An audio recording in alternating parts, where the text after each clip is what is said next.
Thank you, and thank you, Douglas, for having me here and including me in this anthology. I'm going to read the 3 poems of mine that are in the anthology.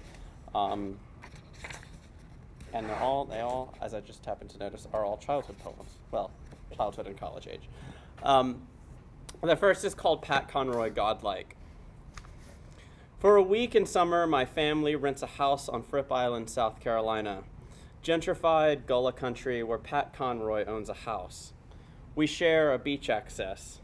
When we swim in Conroy's dark and shimmery salt water of love and abuse and memory, I do not tell Conroy my secret, that I masturbated to the Lord of Discipline, to the account of Hell Night at the Citadel. Tighter, tighter, stick your dick into the knob in front of you. I tell no one this, not even myself. I masturbated on a crab dock. I masturbated with Tyler, who looked the other way because it wasn't like that. Only it was like that when we did it again on the balcony, when what Mother called God's nightlight shone down on the salt water and lit Tyler's bare chest. All right, the next poem is called Revolution. This is a poem about being in college at University of Virginia. In Poli-Sci 542, Theories of Revolution, I watched the bare feet of a brown boy turn circles on the tile floor of a building designed by a founding father freedom fighter who owned slaves and opposed slavery. After class, we watched Designing Women. When I kiss him, the boy says, "You turn me on." Where are you from comes later, after turning around each other's bodies, when I wonder whether the dark shine of the boy's taint stains my nose. When the boy answers Palestine by way of DC, I almost ask if Palestine's still a place. My knowledge of the Middle East, now, like my desire, overturned. I have never met anyone opposed to the existence of Israel.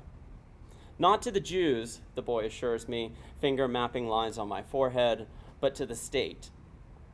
My parents support Israel. There is a controversy about settlements. The Allied powers founded Israel after World War II. This is all I know. There are things you should also know about me, the boy says, turning to sit up, and I am ready to learn. Here is where reconstruction begins. I don't do anal. I'm a kleptomaniac, and I like to blow things up. Whatever, small things. The biggest was a small bridge. I'm a stereotype.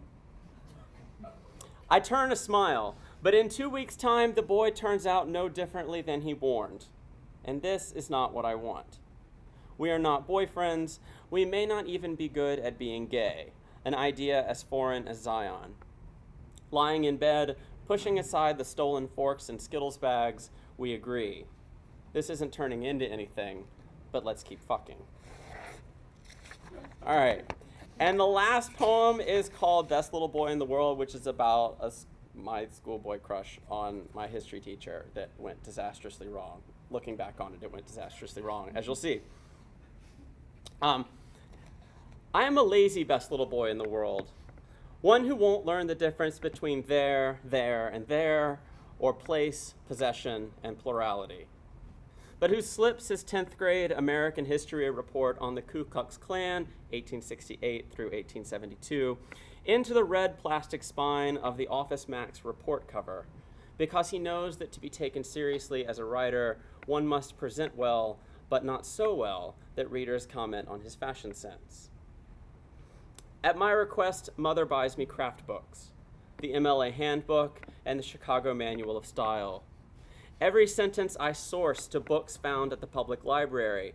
My school library too small to develop holdings on the Klan, their pranks, played sometimes on black people. A Klansman rides up to a black man, requests a drink of water, and says, "This is the best drink of water I have tasted since the Battle of Gettysburg, where I was shot to death." The black man runs screaming.